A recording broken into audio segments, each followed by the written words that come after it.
Jérémie chapitre 33. La parole de l'Éternel fut adressée à Jérémie une seconde fois en ces mots, pendant qu'il était encore enfermé dans la cour de la prison. Ainsi parle l'Éternel, qui fait ces choses, l'Éternel qui les conçoit et les exécute.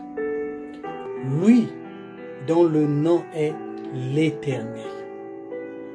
Invoque-moi et je te répondrai.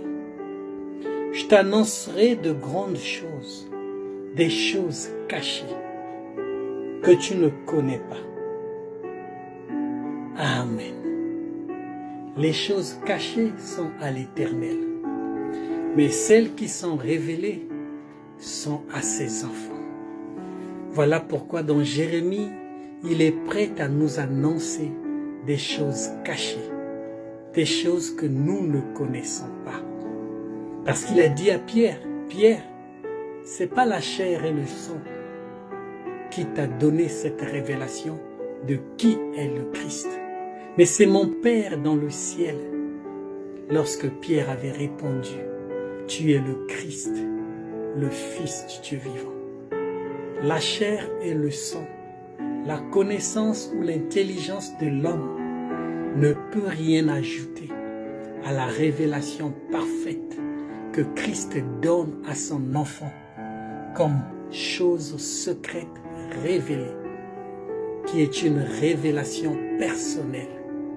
C'est ça qui fait la différence. C'est ça le secret.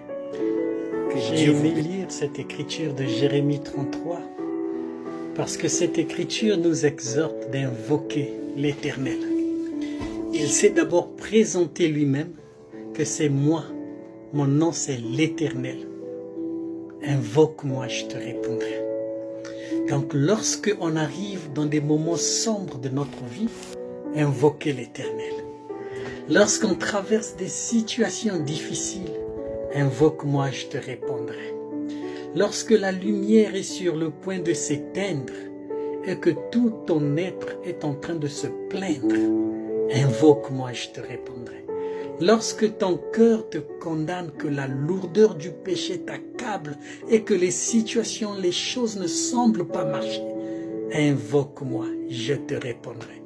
Car si tu m'invoques, je te parlerai.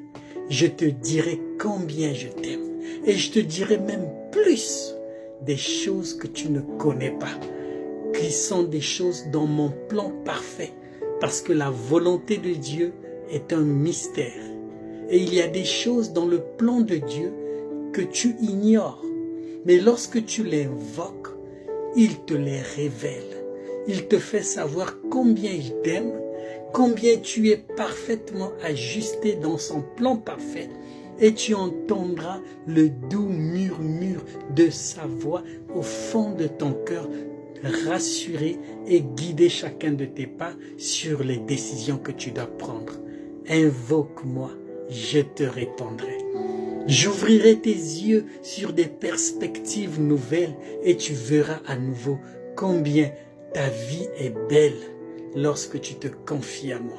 Invoque-moi, je te répondrai. C'est Jérémie 33. Je remplirai ton cœur de fleuves de joie et le chemin de la grâce. Alors tu retrouveras jaillissement intérieur d'une satisfaction, d'une confiance tranquille et l'esprit tranquille et la vie paisible. Sœur, si tu t'invoques l'Éternel et il te répondra. Si ta vie est une source de problèmes, lui il est la fontaine. Il faut boire de sa source et quand tu boiras, tu croiras. Et quand tu seras à ta satiété, tu sauras que tout est dans la main de Dieu. C'est pourquoi la chanson dit, Seigneur, c'est toujours beau lorsque c'est tentant, parce que les choses que Dieu a ordonnées, toutes les étoiles doivent s'aligner. Même le fait que cette nuit-là, les mages soient dehors pour remarquer l'étoile de Jésus, c'était ordonné par Dieu, parce que les pas des justes sont conduits par l'Éternel. Et ils se sont mis en route en suivant l'étoile qui les a guidés jusqu'à Jésus. Si vous m'invoquez, je vous répondrai. Les situations de ta vie que tu ne comprends pas, invoque l'Éternel. Il te répondra. Il te fera connaître des choses que tu ignores, des choses que tu ne connais pas.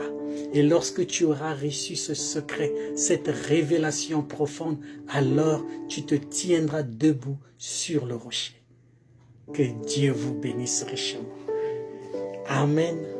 Shalom. His time, in His time, He makes all things beautiful in His time. Lord, please show me every day as you're teaching me your way, that you do just what you say in your time. In your time. In your time. You make all things beautiful in your time. Lord, my life to you I bring. May it's all I have to say. Be to you a lovely thing in your time. Be